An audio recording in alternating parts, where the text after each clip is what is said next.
দেখেন গাছে খালি বাগুন আর বাগুন, একটা করে ঝোপায় 4টে 5টা, এত বাগুন।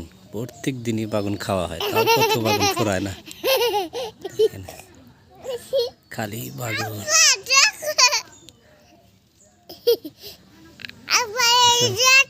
আপনারা সবাই এরকম বাগুন গাছ বুনে যত্ন করবেন। শুধু গোবরের সার আর পানি, আর অন্য কোনো কিছুই লাগে না। ইনশাআল্লাহ যদি গোবরের সার আর পানি ঠিক মতন দিতে পারেন, আর মাঝে মাঝে গাছের গোড়াটা যদি খুঁড়ে দিতে পারেন, তাহলে সবের গাছে এরকম বাগুন ধরবে। দেখেন ঝোপা ঝোপা।